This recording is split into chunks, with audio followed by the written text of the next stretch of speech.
Hi there, I hope you are doing well. Today we are going to discuss about the Math 601 MCQs number 1, that is saying that null space is also a vector space. अब इसमें इन्होंने कहा हुआ है कि जो null space होती है वो vector space होती है, इसको explain करें. इसका basically जो MCQs है वो कहते हैं null space is also a. अब इसका ऑप्शन सी करेक्ट है कि it is a vector space.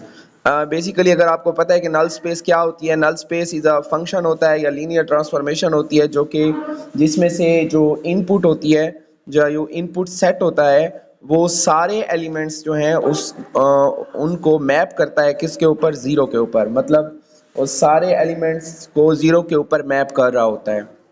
तो सारे एलिमेंट्स को ज़ीरो के ऊपर मैप करता है, उसको कहते हैं नल स्पेस. ठीक है. तो वो असल में जो होता है वो सारी कंडीशंस वेक्टर स्पेस की सेटिस्फाई करता है. वेक्टर स्पेस के लिए 10 कंडीशंस होती हैं.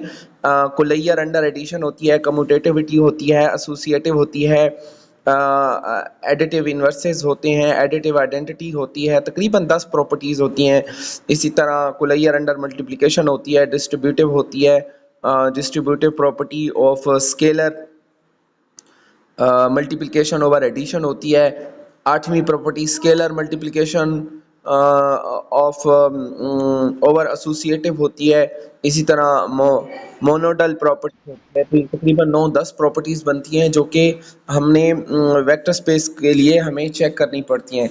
तो ये जो नल स्पेस होती है, क्योंकि इसके सारे एलिमेंट्स ज़ीरो के ऊपर मैप हो रहे होते हैं, इसलिए ये जो है ये सारी वेक्टर स्पेस की कंडीशन को सेटिस्फाई करती है. Thank you.